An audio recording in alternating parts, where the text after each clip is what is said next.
Assalamualaikum warahmatullahi wabarakatuh. Salam sejahtera untuk kita semuanya. Perkenalkan, saya Nurmazia Hurin-In, dosen tetap program studi Sarjana Kebidanan, Fakultas Keperawatan dan Kebidanan Institut Ilmu Kesehatan Nahdlatul Ulama Tuban.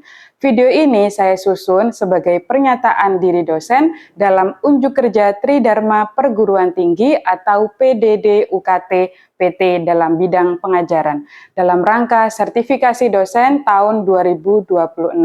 Mata kuliah yang akan saya paparkan yakni mata kuliah yang saya ampuh, yaitu Asuhan Kebidanan Kehamilan dengan kode BD 0620. Mata kuliah ini memiliki bobot 5 SKS, 3 SKS teori, dan 2 SKS praktek yang ditempuh oleh mahasiswa sarjana kebidanan di semester 3. Mata kuliah ini memberikan kemampuan mahasiswa untuk memberikan asuhan kebidanan kehamilan, normal, dan screening patologi dengan pendekatan asuhan kebidanan berbasis bukti. Fokus utama meliputi konsep dasar kehamilan, adaptasi anatomi fisiologi, pertumbuhan janin, nutrisi, kebutuhan kompleks, screening resiko, hingga persiapan persalinan. Keunggulan khusus mata kuliah ini adalah integrasi terapi komplementer, mind and body intervention, penerapan nilai-nilai Ahlus Sunnah wal Jamaah dalam setiap tahapan asuhan untuk menghasilkan bidan profesional, mandiri, dan humanis.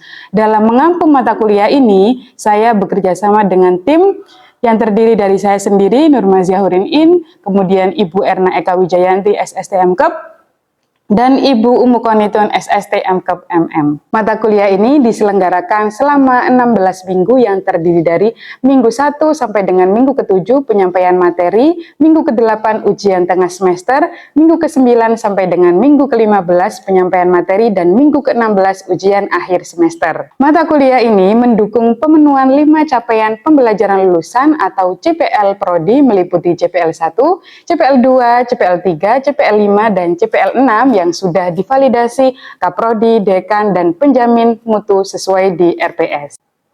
6 capaian pembelajaran mata kuliah atau CPMK meliputi CPMK 1, menerapkan sikap tanggung jawab dalam memberikan asuhan kebidanan kehamilan secara mandiri yang dilandasi oleh etika hukum profesi bidan dan nilai Ahlus Sunnah wal Jamaah. CPMK 2 menguasai konsep teori kehamilan, adaptasi anatomi fisiologi kehamilan, pertumbuhan dan perkembangan janin, kebutuhan gizi seimbang bagi ibu dan janin, serta kebutuhan biopsikososial kehamilan secara komprehensif. CPMK 3 melakukan manajemen asuhan antenatal melalui anamnesa, pemeriksaan fisik, pemeriksaan Leopard, deteksi dini resiko maternal, serta pemantauan kesejahteraan janin secara tepat dan akurat.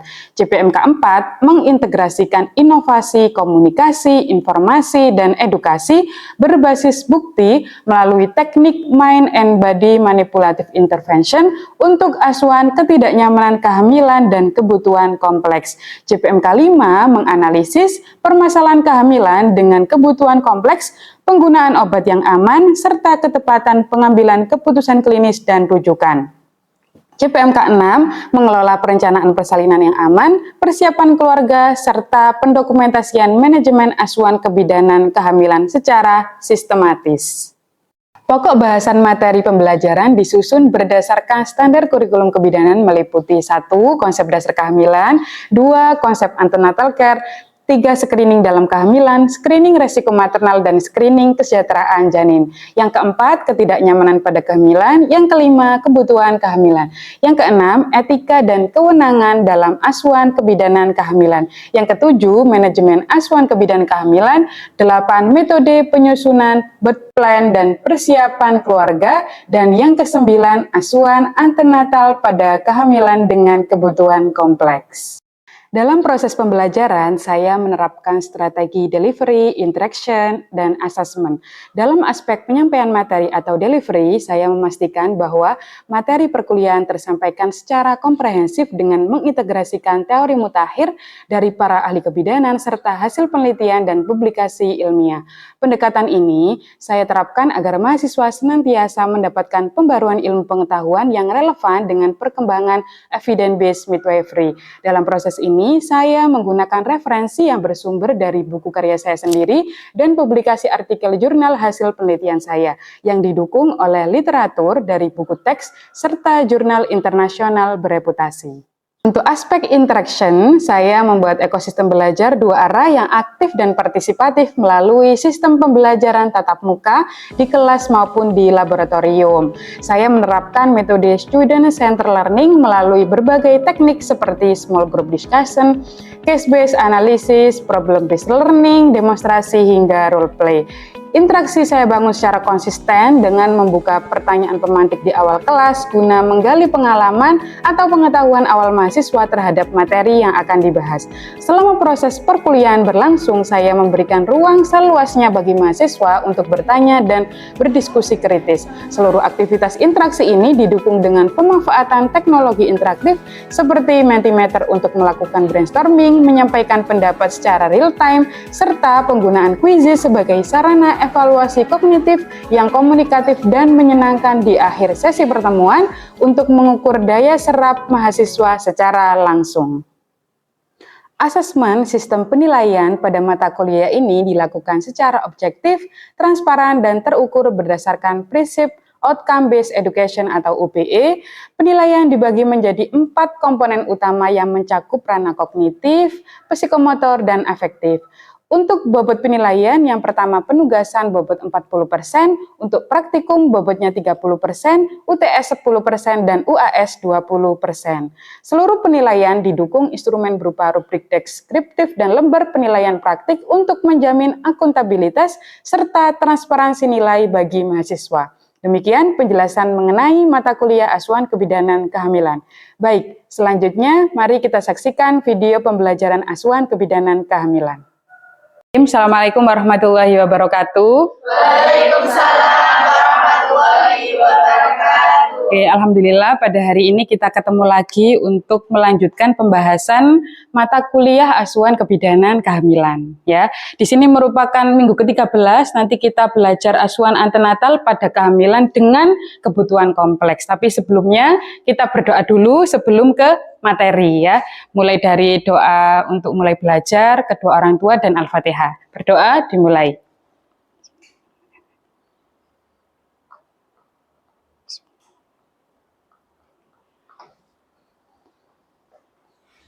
Amin ya Rabbal Alamin. Oke, terima kasih. Baik, selanjutnya saya mau presensi dulu ya. Sebelum kita ke materi hari ini, ada yang tidak hadir? Hadir semua ya, ini saya lihat hadir semua. Oke, berarti aman untuk presensi pada hari ini. Oke, kita lanjutkan kalau gitu ke materi.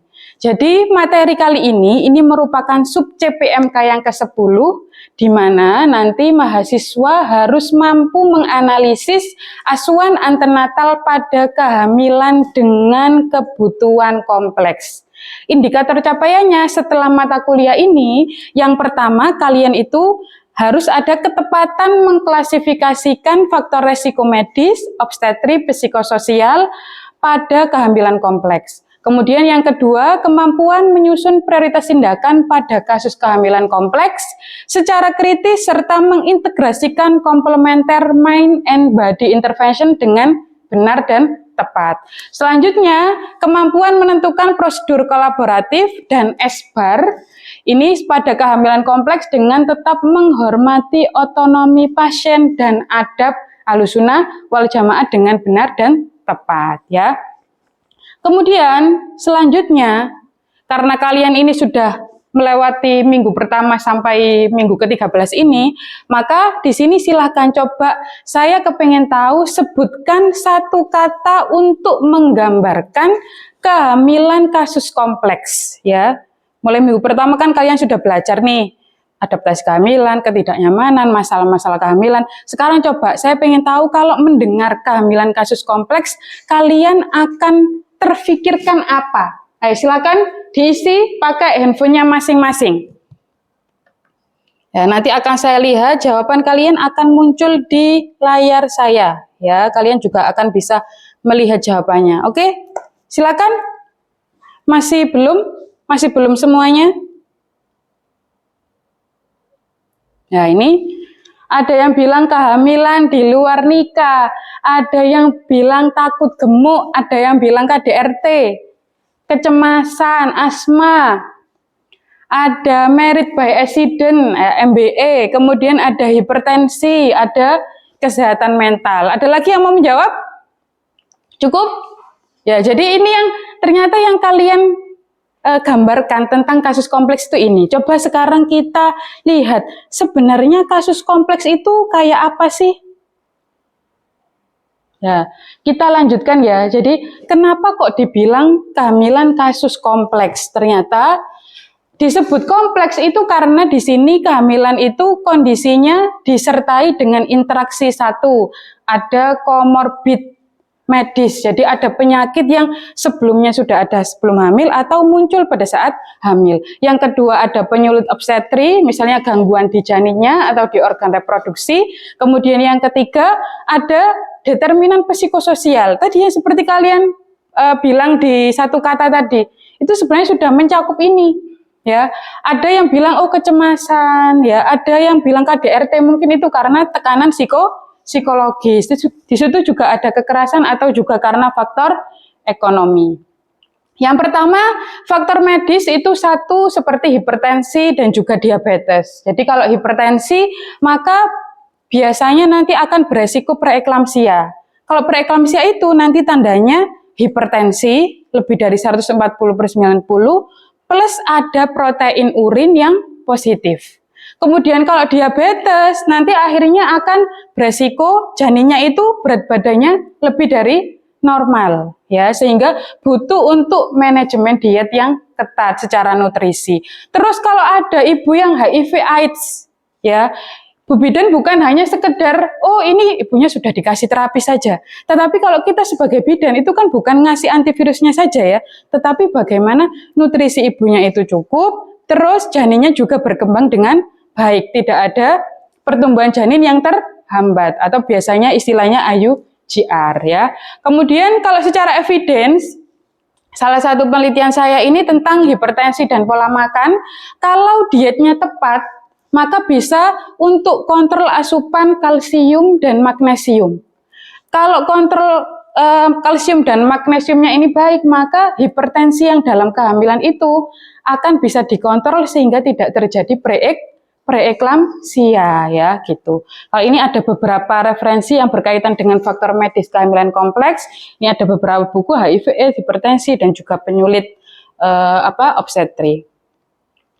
Terus yang kedua adalah faktor obstetri khusus ya. Yang pertama ada malpresentasi. Biasanya yang sering itu terjadi sungsang. Harusnya kan kepala bayi itu di bawah ya, tapi ini sungsang sehingga biasanya di bawah itu presentasinya bokong ya. Akhirnya kalau ada sungsang, gemeli atau hamil kembar, nanti resikonya akan terjadi persalinan macet atau distosia. Bahkan bisa juga terjadi perdarahan. Terus secara evidence kalau misalnya ada sungsang, itu kalau mind and body intervention tadi, itu bisa yang pertama rebozo. Rebozo itu kayak digambar yang pakai kain, ada bapak-bapak dan ibu-ibu, yaitu rebozo. Kemudian ada juga moksibusi, pakai tongkat moksa yang diasapkan di kelingking jari kaki. Nah itu juga bisa untuk optimalisasi posisi janin agar tidak sungsang ya. Begitu. Kemudian ada juga yang hipnoterapi, itu juga bisa. Jadi untuk relaksasi pada ibu-ibu dengan kebutuhan kompleks. Selanjutnya faktor psikososial ya. Tadi ada yang juga jawab kekerasan. Yang pertama ada KDRT, kekerasan dalam rumah tangga. Jadi biasanya ibunya itu nggak mau ngaku kalau dapat KDRT.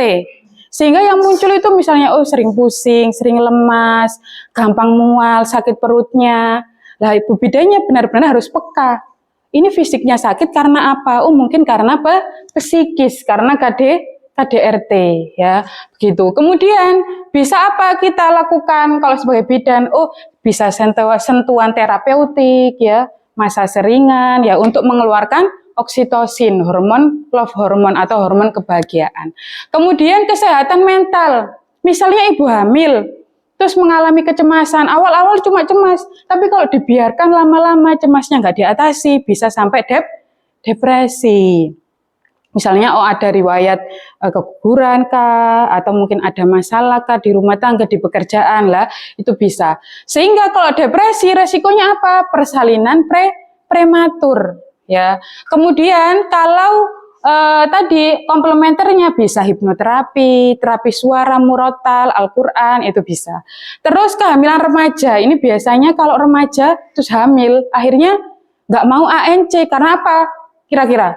Malu, bener malu. Akhirnya nanti nggak tahu kalau anemia, kalau bahkan mungkin tertekan secara psikis. Ya, makanya itu juga penting. Akhirnya nanti kalau terjadi kehamilan remaja, jadi kehamilan resiko tinggi gitu. Oke, maka dari itu karena kita di sini salah satunya selain komplementer, kita juga harus menerapkan nilai-nilai Ahlussunnah wal Jamaah. Kalau pada kasus kehamilan kompleks, maka yang pertama integritas sebagai bidan. Ya, kalau secara Ahlussunnah wal Jamaah ada sidik, ya. Jadi kita wajib menjaga kerahasiaan. Ada ibu hamil KDRT, ada ibu hamil dengan HIV, jangan menceritakan kepada siapapun. Terus yang kedua tawadhu, ya. Kemudian tawadhu ini konteksnya adalah kita nggak boleh menghakimi siapapun. Misalnya ibu hamil remaja, misalnya ibu hamil di luar nikah, jangan menghakimi. Ya, nggak boleh menghakimi, tetap dilayani sesuai asuhan kebidanan. Ya. Terus yang ketiga adalah tutur kata yang lembut. Ya, tutur kata yang lembut itu tadi lanjutan dari tawadhu, rendah hati tadi. Jadi ngomongnya ke keluarga, ke ibu hamil, ya bisa merangkul. Jadi kalau ada apa-apa, misalnya butuh rujukan, keluarga itu nggak menolak. Jadi mau yang dilakukan yang terbaik untuk ibu hamil. Oke. Jadi kalau ada kasus seperti ini saat ANC atau saat asuhan antenatal care, kita harus women center care. Women center care itu kalau pada kasus kompleks itu resiko pada kasus psikososial atau biomedis. Karena kasus ini biasanya bayinya atau ibunya nanti beresiko merugikan saat akhir-akhir kehamilan. Gitu, makanya kita harus fokus ya. Anamnesisnya yang harus dilakukan nanti saat ada kasus kehamilan kompleks, riwayat kehamilannya sebelumnya apa, masalah medisnya apa, pernah operasi apa sebelumnya, terus obat-obatan yang diminum apa, kesehatan mentalnya seperti apa, lalu faktor sosialnya ya seperti apa sehari-hari. Gitu. Terus di sini kalau saat anamnesis jangan cuma fokus tadi saja, tapi di sini perannya bidan adalah untuk mendukung, ya, mendukung pada ibu-ibu misalnya dengan riwayat abortus, kehamilan remaja, keluhan kesehatan mental, atau sampai yang mungkin ingin memiliki anak kembar, ya, seperti itu. Nah, di sini pentingnya kita yang di Kota Ungu itu continuity of midwifery care, jadi asuhan kebidanan yang berkelanjutan, sehingga di sini mencegah putusnya asuhan pada ibu yang rentan gangguan psikososial. Nah, di sini manajemen kolaboratifnya, di sini yang pertama ada prinsip life saving. Jadi kalau misalnya ada kebutuhan kompleks atau hamil dengan kasus kompleks, contoh misalnya pada asma, ya memang kita harus yang pertama membebaskan jalan napasnya, jadi untuk menyelamatkan kehidupannya. Terus yang kedua, stabilisasi tekanan darah misal pada kasus hipertensi. Terus untuk komunikasi rujukan yang efektif dengan SBAR. Jadi kita merujuk itu gak terus langsung ngomong asal, tapi ada SBAR. Situasinya seperti apa, kondisinya saat ini seperti apa, background-nya, riwayat penyakitnya, terus asesmennya, diagnosanya apa, terus rekomendasi yang diinginkan atau tindakan yang diminta di tempat rujukan itu seperti apa. Ya, itu caranya komunikasi saat mau merujuk. Kemudian menghormati otonomi dari ibu hamil. Dia mau milih siapa yang untuk pendampingan merujuk itu. Nah, sekarang kalau kolaborasinya pada kasus-kasus seperti ini, itu ibu hamil harus konsultasi bukan hanya ke bidan tapi juga ke dokter. Terus juga Bu Bidan itu juga sudah harus siap punya partner atau partner kolaborasi dokter, tim dokter feto maternal semuanya. Karena itu untuk ini ibu yang memiliki masalah di kehamilan sebelumnya, atau mungkin beresiko tadi persalinan prematur, atau mungkin anaknya dengan kondisi kelainan genetik janinnya itu, ya itu harus sudah siap. Terus tempat persalinannya nanti di mana? Nah, sekarang kalau ada kasus seperti ini, perempuan G2 P1A0 34 minggu ke Poli KIA Puskesmas, keluarnya pusing, sering mual, terus dipukul suami karena masalah ekonomi. Terus pemeriksaannya 160/110 untuk tekanan darah, protein urin positif 3. Suami marah-marah di luar ruangan dan melarang istrinya dirujuk. Kira-kira yang pertama diagnosisnya ini apa kira-kira? Ayo coba siapa yang mau menjawab nomor 1? Bisa menjawab Oke, nomor Tia. 1. Ya, silakan. Masalah kebidanan preeklamsi ditandai dengan tekanan darah 160/110 mm merkuri dan protein urinnya positif 3. Apabila tidak segera dirujuk, pasien akan mengalami kejang dan kematian janin di dalam dan diagnosa kesehatan mental karena KDRT. Oke, bagus ya. Berarti karena preeklamsi kebidanannya, psikososialnya karena KDRT, gangguan kesehatan mental. Oke, yang kedua sekarang. Langkah negosiasi apa? Oke, silakan. Siapa? Tia ya? Intan ya? Menurut saya, kita harus mendengarkan empatinya, kemudian kita harus dengan jujur, lalu menawarkan solusi, kemudian bidan memberikan solusi untuk menggunakan BPJS dan berdoa bersama. Oke, ya jadi adab aswajanya tadi berdoa ya, kemudian tetap menjelaskan, terus juga memberikan solusi, jangan cuma menjelaskan, tapi kalau ada seperti ini solusinya kayak gimana, salah satunya BPJS. Sekarang yang ketiga coba, intervensi komplementer, mind and body intervention, apa kira-kira? Ayo coba, siapa yang mau jawab? Oke, silakan, Maria. Menurut saya bisa dilakukan dengan relaksasi nafas dalam dan afirmasi positif, serta juga bisa dilakukan relaksasi suara dan usapan punggung tangan secara halus atau pijatan dahi secara lembut. Pada siapa? Pada ibu. Pada ibu hamilnya. Oke, baik. Jadi itu tadi ya, memang salah satunya bisa dengan tadi terapi suara itu contoh misalnya murotal, tadi yang saya sampaikan seperti itu. Kemudian bisa masas halus, itu juga bisa untuk menenangkan sebelum dirujuk saat stabilisasi. Oke, ini tadi untuk pembahasannya. Sekarang yang terakhir kita evaluasi dengan kuis. Coba tadi yang sudah kita pelajari bersama, silakan isi kuis di barcode ini. Ya, di scan barcode atau linknya. Sudah muncul semuanya? Sudah bisa semua? Oke, sudah bisa semua? Baik, kalau sudah bisa, silakan. Sudah ada yang join? Masih ada yang join lagi? Oke, saya mulai ya.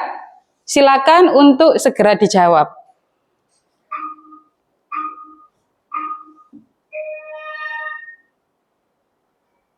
Oke, silakan.